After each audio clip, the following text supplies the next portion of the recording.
খড়বোঝাই গাড়িতে আগুনের গ্রাসে আস্ত পিকআপ ভ্যান দাউ দাউ করে জ্বলতে থাকে খড়বোঝাই গাড়িতে। ঘটনা পুরুলিয়ার কাশীপুর থানার পাবড়া পাহাড়ি গ্রামে।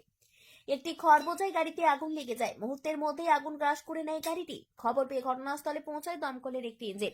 ঘন্টা দুয়েকের প্রচেষ্টায় আগুন নিয়ন্ত্রণে আনেন দমকল কর্মীরা।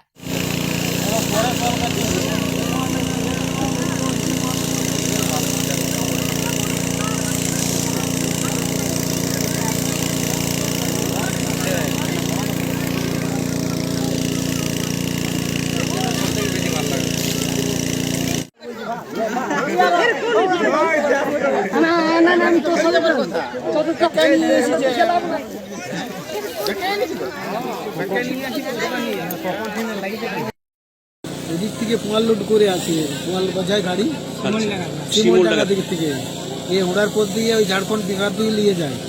তো বকার ওই সাইডের গাড়ি বটে করে পাবড়াপুরে মোড়ে এইখানে হয়েছে ঘটনাটা। মানে এই ইলেকট্রিক তার আছে না, ইলেকট্রিক তারে লোড ছিল উপরে কোনো রকমের শর্ট সার্কিট হয়ে যায় মরছি। আচ্ছা, শর্ট সার্কিট হয়ে গিয়ে আগুন লাগে, তারপর বাঁচার বহুত চেষ্টা করেছে, বাঁচাতে পারে। আর সেই গাড়িটা বাঁধে ঢোকা মনে করলো, কিন্তু তাদের গাড়িটা ফাঁসিয়ে গেল এগুলো, তখন এখানে দাদা করে চলে গেল।